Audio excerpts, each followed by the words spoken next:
አይደለም። በሀገራችን በአርሲ ዞን በሽርካ ወረዳ የኦርቶዶክስ እምነት ተከታዮች ግድያ ዳግም ተፈጽሟል።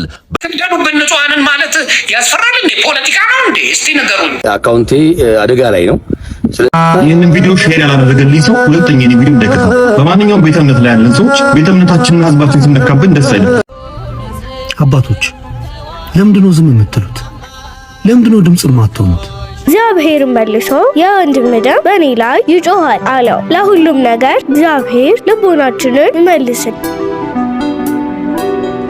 ክልል አርሲ ዞን ላይ እየሆነ ያለውን በወገኖቻችን ላይ ጭፍጨፋና ግድያ አጥብቄ እቃወማለሁ። እኔ ሙስሊም ነኝ።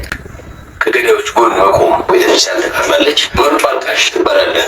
የማንም ተጋበኛ ሲበድላችሁ እግሩ ላይ ስትደፉ ዋሉ ማለት አይደለም። ለፍራቻ የሚታይ ከሆነ እነሱ ያላቆሙት እኛ መጀመር ማንችል መስሏቸው የወረዳው አስተዳደር አልሰማውም ማለት ቢቢሲ የሃይማኖት አባቶች ፍርሃት እናንተ አርቲስት ቸርነት ነኝ። ባለቤት የሌለው ሀገር እስኪመስል ድረስ ክርስቲያን እየታረደ የሚጣልበት ይህ ኢራን አይደለም።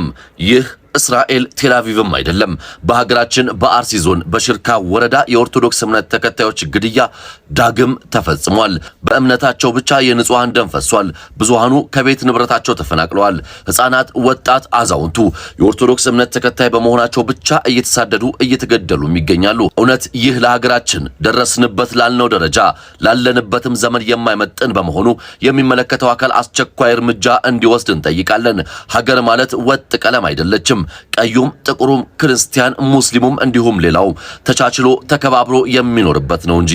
ፈጣሪ የሟቾችን ነፍስ ይማርልን፣ ለወዳጅ ለዘመዶቻቸው ብርታትን ይስጥልን። ነው መቆም አለበት። የሰው ልጅ ህይወት በቀላሉ እንደዚህ ደም መፍሰስ የለበትም። አገራችንም በዚህ መንገድ መታወቅ የለባትም ብዬ ጽኑ አቋም ያለኝ ሰው ነኝ እኔ።